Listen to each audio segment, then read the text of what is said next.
পুরুষের যদি যৌন আকর্ষণ না থাকতো তাহলে মেয়েদের কি হতো এই পৃথিবীর বুকে? চলুন এই আপুর মুখ থেকে শুনে আসি। এই আপু বিস্তারিত আলোচনা করবে। পুরুষের যৌনতাকে সম্মান করো। পুরুষের যৌন আকর্ষণ আছে বলেই দুনিয়ার মুখ দেখতে পেরেছো। পুরুষের যৌন আকর্ষণ আছে বলে তার কাছে তুমি এত স্পেশাল। আকর্ষণ আছে বলেই তুমি এত পাত্তা পাও, প্রায়োরিটি পাও। পুরুষের যৌন আকর্ষণ আছে বলে তুমি রাস্তায় সেজে গুজে বের হও, যাতে পুরুষরা তোমায় দেখে মুগ্ধ হয়।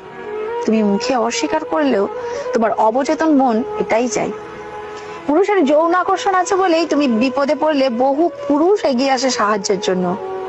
পুরুষের যৌন আকর্ষণ আছে বলে সারাদিন খেটে তোমার পছন্দের শাড়ি নিয়ে বাড়ি ফেরে।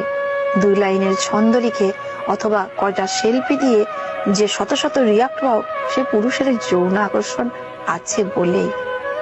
সাদা চামড়াকে পুঁজি করে স্বল্প বসনা হয়ে যে সেলিব্রিটি বনে যাও, সে পুরুষের যৌন আকর্ষণ আছে বলেই। যৌন আকর্ষণ আছে বলেই সৃষ্টির শ্রেষ্ঠ বুদ্ধিমান ও মানবকুলের সেরা শক্তিশালী প্রাণী পুরুষ তোমার দুর্বলতাকে বিদ্রুপ না করে ভালোবাসার চাদরে ঢেকে দেয়।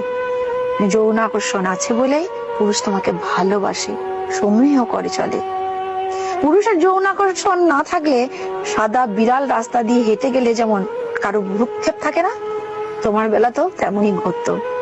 যৌন আকর্ষণ না থাকলে পুরুষ এতটাই ডোমিনেটিং হতো যে নারী জাতি তথা মানব জাতি বিলুপ্ত হয়ে যেত। যৌন আকর্ষণ না থাকলে প্রতিটি পুরুষ হতো নারী বিদ্বেষী। সুতরাং ঢালাও ভাবে পুরুষের যৌনতাকে দায়ী না করে নিজেদের ভুল ত্রুটিগুলো শুধরে নিতে শেখো। স্থান কাল পরিস্থিতি ভেদে যৌনতা নিয়ন্ত্রণে শতভাগ ক্ষমতা পুরুষকে দেওয়া হয়নি। তো সম্মানিত ভিউয়ার্স, ভিডিওটি যদি ভালো লেগে থাকে তো অবশ্যই একটা ভিডিওতে লাইক দিয়ে দেবেন আর চ্যানেলটিকে সাবস্ক্রাইব করে নেবেন।